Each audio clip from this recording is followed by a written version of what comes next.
റോമാക്കാർക്ക് എഴുതിയ ലേഖനം 12-ാം അധ്യായം 2-ാം വാക്യം നമ്മൾ വായിക്കുന്നു, നിങ്ങൾ ഈ ലോകത്തിന് അനുരൂപരാകരുത്. നിങ്ങൾ ഈ ലോകത്തിന് അനുരൂപരാകരുത്, പ്രത്യുത നിങ്ങളുടെ മനസ്സിൻ്റെ നവീകരണം വഴി രൂപാന്തരപ്പെടുവിൻ. നമുക്ക് നവീകരണം ഉണ്ടാകണമെന്നുണ്ടെങ്കിൽ ലോകാരൂപിയിൽ നിന്നും നമ്മളെ തന്നെ വേർപെടുത്തണം. ദൈവാരൂപിയിലുള്ള വളർച്ച ഉണ്ടാകണമെന്നുണ്ടെങ്കിൽ ലോകാരൂപിയിൽ നിന്ന് നമ്മളെ തന്നെ വേർപെടുത്തണം. നിങ്ങൾ ഈ ലോകത്തിന് അനുരൂപരാകരുത്. ഈ ലോകത്തിൻ്റേതായ കാര്യങ്ങൾ ഒരുപാട് പഠിച്ചു വച്ചിട്ടുള്ളവരാണ് നമ്മൾ സ്കൂളിൽ പഠിക്കുന്ന കുട്ടികൾ ലൗകികമായ കാര്യങ്ങളാണ് പഠിക്കുന്നത്. ലോകത്തിൻ്റേതായ അറിവുകളാണ് അവർ നേടി എടുക്കുന്നത്. അപ്പോൾ ദൈവീകമായ നന്മകളിൽ വളരാൻ അത് അവരെ സഹായിക്കണമെന്നതിൽ നിർബന്ധമില്ല. തീർച്ചയായിട്ടും കുറേയേറെ മൂല്യങ്ങൾ എന്ന രീതിയിൽ കുറേയേറെ കാര്യങ്ങൾ അവർക്ക് ലഭിക്കുമായിരിക്കുമെങ്കിലും പ്യുവർലി ദൈവീകമായ മുഴുവനായും ദൈവീകമായ നന്മകൾ അവരിൽ വളരണമെന്ന് നിർബന്ധം ഇല്ല.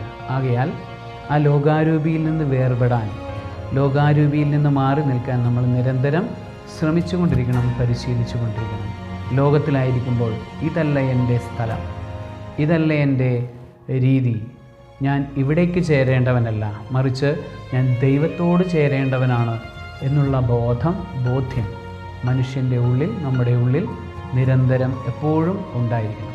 അപ്പോഴാണ് നമുക്ക് ആ ലോകത്തോട് അനുരൂപരാകാതെ മാറി നിൽക്കാനായിട്ട് സാധിക്കുന്നത്. ഇനി മറുഭാഗത്ത് ചെയ്യേണ്ടതാണ് മനസ്സിൻ്റെ നവീകരണം സാധ്യമാക്കാൻ നമ്മൾ നിരന്തരം പരിശ്രമിച്ചുകൊണ്ടിരിക്കണം. എപ്പോഴും സൽചിന്തകൾ കൊണ്ട് നമ്മളുടെ മനസ്സിനെ നിറയ്ക്കണം. ലോകാരൂപി എപ്പോഴും അശുദ്ധമായ ചിന്തകൾ കൊണ്ട് അല്ലെങ്കിൽ നെഗറ്റീവായിട്ടുള്ള ചിന്തകൾ കൊണ്ട് അഹങ്കാരത്തിൻ്റെ, അസൂയയുടെ, ജഡികതയുടെ, ദ്രവ്യാസക്തിയുടെ, ഭക്ഷണാസക്തിയുടെ, അലസതയുടെ, കോപത്തിൻ്റെ ഇങ്ങനെയുള്ള ചിന്തകൾ കൊണ്ട് ലോകം നിറഞ്ഞു നിൽക്കുന്നു.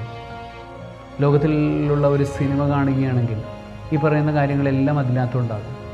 വയലൻസ് ഇല്ലാത്ത സിനിമകൾ ഇക്കാലത്തില്ല. അതുപോലെ തന്നെ ജഡികത ഇല്ലാത്ത സിനിമകൾ വളരെ കുറവാണ്.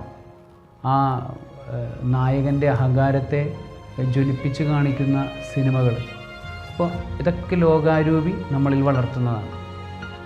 അപ്പോൾ അതിൽ നിന്നൊക്കെ വേർപെട്ട് അഹങ്കാരമല്ല, എളിമയാണ് എൻ്റെ മനസ്സിൻ്റെ മാർഗം, ജഡികതയല്ല ശുദ്ധതയാണ്, ബ്രഹ്മചര്യത്തിൻ്റെ ശുദ്ധതയാണ് എൻ്റെ മാർഗം. അതുപോലെ തന്നെ കോപിക്കുകയും പ്രതികാരം ചെയ്യുകയും എന്നതല്ല, ക്ഷമയും സ്നേഹവുമാണ് എൻ്റെ മാർഗം എന്ന് നിരന്തരം ഓർക്കുക എന്നുള്ളതാണ് മനസ്സിൻ്റെ നവീകരണം സാധ്യമാക്കാനുള്ള വഴി. നമ്മൾ നിരന്തരം മനസ്സിൽ സൽചിന്തകൾ കൊണ്ട് നിറച്ചു വയ്ക്കണം. സർവശക്തനായ ദൈവം, പിതാവും പുത്രനും പരിശുദ്ധാത്മാവും ലോകത്തെ ഉപേക്ഷിക്കുവാനും മനസ്സിൻ്റെ നവീകരണം സാധ്യമാക്കുവാനും നിങ്ങളെല്ലാവരെയും സമൃദ്ധമായി അനുഗ്രഹിക്കുമാറാകട്ടെ. ആമേൻ.